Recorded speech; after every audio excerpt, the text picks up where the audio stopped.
Good evening, students. Today we will discuss a new chapter, that is chapter number 9, percentage, class 8 maths. We have already studied the concept of percentage in class 7. Now in this chapter we would review the work done earlier and discuss some more problems on percentage.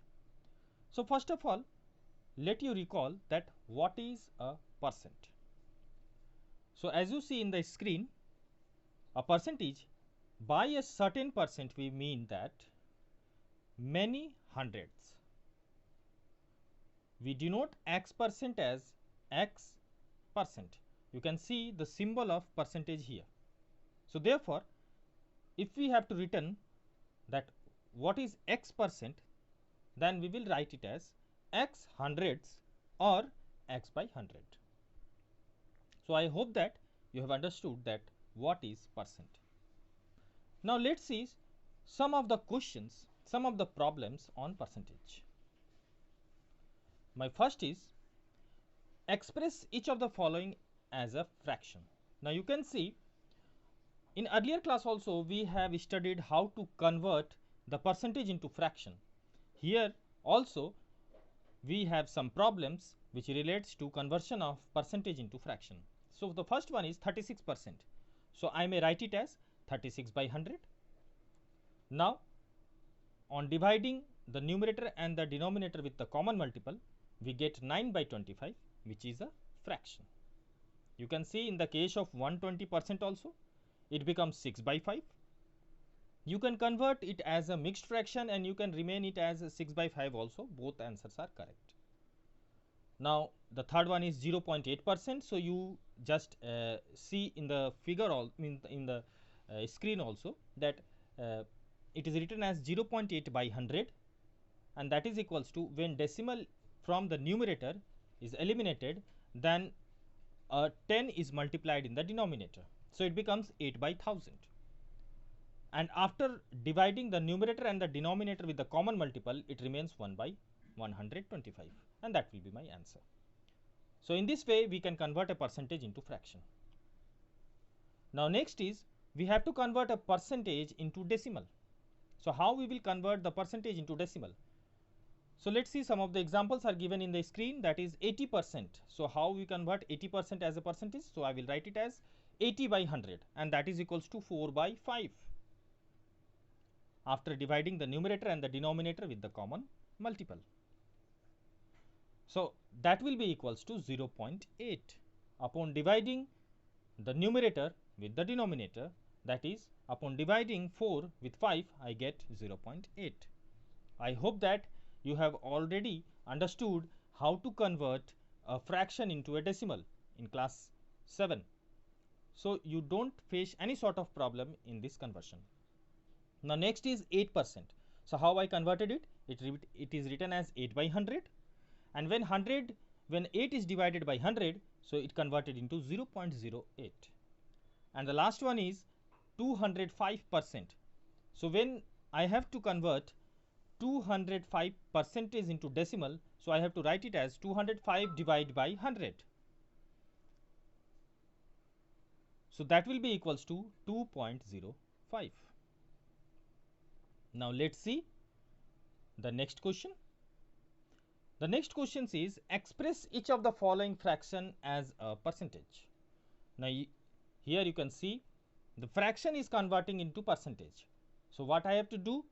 I have to just multiply in all those fractions with 100, and here by multiplying 100 with all those fractions, it will be easily converted to percentage. Let's see the solutions. The first one is 7 by 25. When 7 by 25 is multiplied with 100, so it becomes 28%.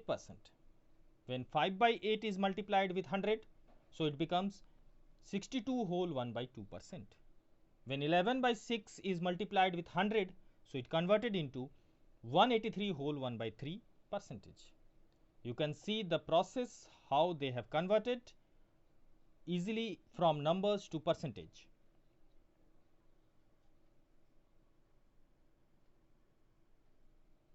Now let's see. Now next is, convert the ratio that is 3 is to 4 to percentage. Now, in order to convert the ratio to percentage, first of all we have to convert the ratio into fraction. So, 3 is to 4 will be written as 3 by 4.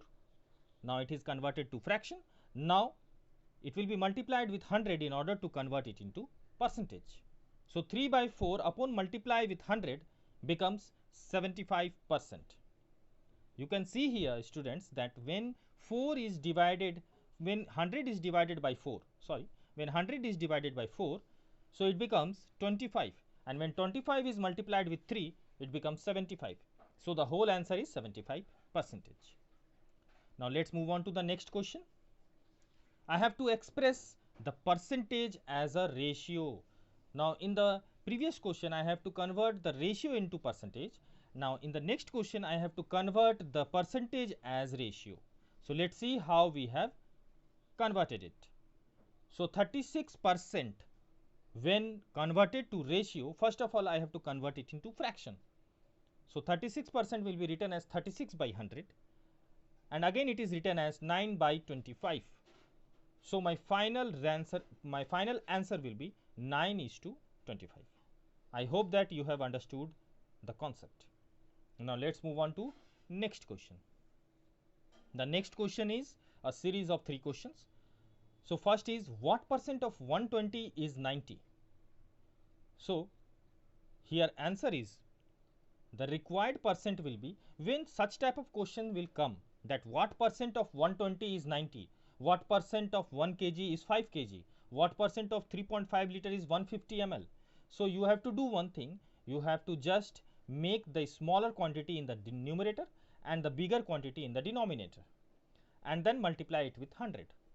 You will easily convert it in required percentage. So, let us see how it has converted it. So, let us see how it is converted to percentage. So, the bigger quantity in the first question, what percent of 120 is 90. So, the bigger number is 120, it is written in the denominator, and the smaller one is written in the numerator part, and then it is multiplied with 100. So, my final answer upon multiplication, upon dividing the 100 with 120 and 90 with 120, my final answer will be 75%. My next question is what percent of 1 kg is 5 gram. So, you can see here that 1 kg is the bigger quantity and 5 gram is the smaller quantity. So, it is written as, first of all I have converted 1 kg into 1000 gram, as because the smaller quantity is in gram. So, that is why I have to convert. So, 1 kg is equals to 1000 gram. So, it is written as 5 by 1000 into 100. So, the final answer is 0.5%.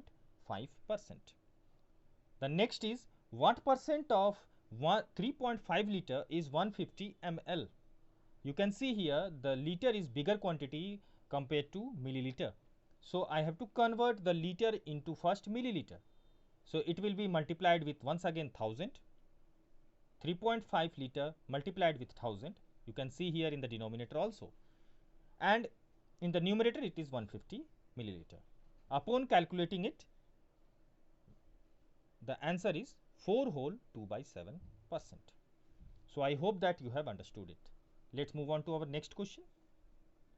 My next question is, if 26% of a number is 65, find the number. Now, in this question, first of all understand what the question says to me. Here the question is just telling us that a number whose 26%, when it is multiplied with 26%, the answer will be 65. So, here I have assumed that let the number be x. Now, I have assumed let the number be x. Now, according to question, it is written in the statement itself that 26% of a number. So, we have written here 26% of x is equals to 65. Now, upon applying the transposing rule, which we have already understood in the factorization chapter. So, upon transposing rule, by using transposing rule, we just cross multiply 26 by 100 from LHS to RHS. So, the numerator becomes the denominator and the denominator becomes the numerator. So x will be equals to 65 multiply 100 by 26. So my final answer is 250. So the required number is 250. I hope that you have understood this question. Now let's move on to the next question. My next question is, Sarita spends 65% of her salary and rest she saves. If she saves 2940 rupees per month, what is her monthly salary? So here the question is telling me that Sarita, whose monthly salary is something, she spends 65% of the salary and rest she saves. And the amount she saves is also given to me, that is 2940. So I assumed let her monthly salary be X. Now how much she spent? She spent 65%. So 65% is how much of X? So that will be equals to 65% of X, and the final is 13 by 20 X. Now how much money she saved? So that 65% she spent. So therefore, if her total salary is X, so if I subtract her expenditure from the total salary, then it will become X minus 13 by X by 13x by 20, and that will be equals to 7 by 20x. Now this 7 by 20x is her saving, and that is how much? That is 2940. So according to question, 7x by 20 is equals to 2940. Upon calculating it, I get 8400 is her monthly salary. So I hope that you have understood this question. Let's move on to next question. The next question is, a number is increased by 20% and then decreased by 20%. Find the net increase or decrease percent. Now here student, you can see that a number, if I have taken a number as x, so it is first increased with 20%. So if it is increased by 20%, then it becomes how much? So I have calculated it here, that is 120% of x, and that will be equals to 6 by 5x. Now the increased number is now decreased to how much?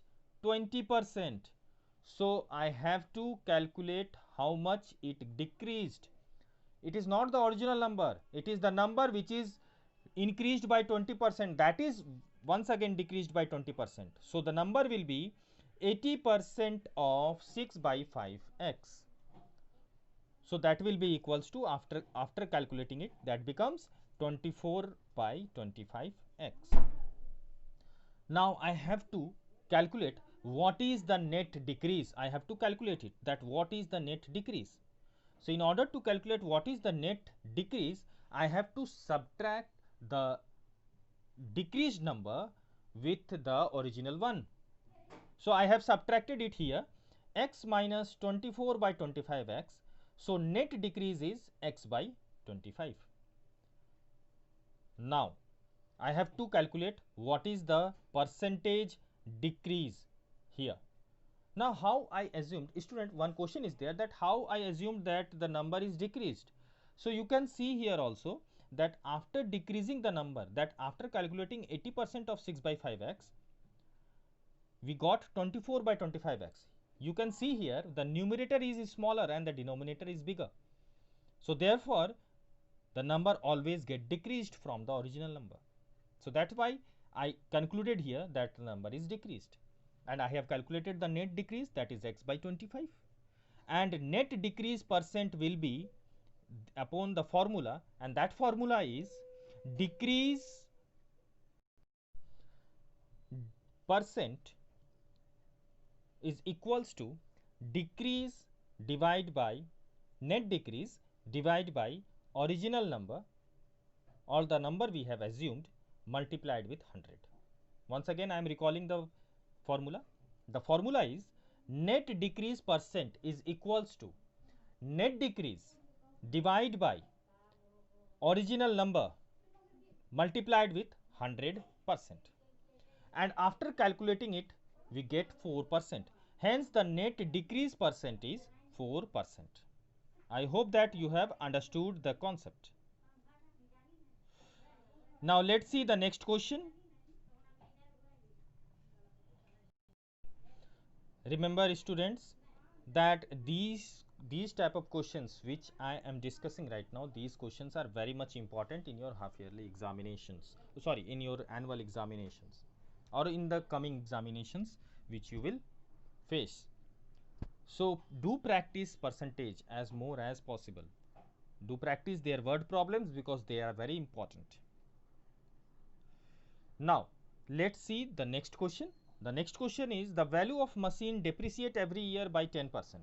If the present value of the machine be 99,000 rupees, what is its value last year? Now as you can see, the value of the machine is depreciating. Depreciating means it got decreasing day by day or every year. By how much? By 10%. It means that the purchase price, if suppose I have purchased the machine with a price, let's suppose I have purchased it with 100 rupees, then upon decreasing it get depreciated, and right now the price from which I bought that machine, it got decreased. Here the same question is that the value of the machine depreciate every year by 10%. It means that the value is decreasing per year by 10%. And if its present value is 99,000, so I have to calculate that what is its value last year. So I have assumed let the value of the machine last year be X. Now you can see here its value is X in the last year. Now if the value is in the last year is X, so this year, so the value of the last year is X, that is 100%. So this year 10% decrease is there. So therefore this year its value will be 90%. So I have calculated its present value as 90% of X, and that includes that calculated as 9x by 10, and that 9x by 10 is the present value of the machine. And here in the question it is already given the present value of the machine is 99,000. So according to question, what I did 9x by 10 is equals to 99,000 and x is equals to 1,10,000. So the value of machine last year is 1,10,000. I hope that you have understood the question, the concept, and you have recalled the chapter percentage which you have already studied in class 7. You will easily able to solve the questions from R.S. Agarwal exercise 9A. Thank you students. Have a nice day. Thank you very much.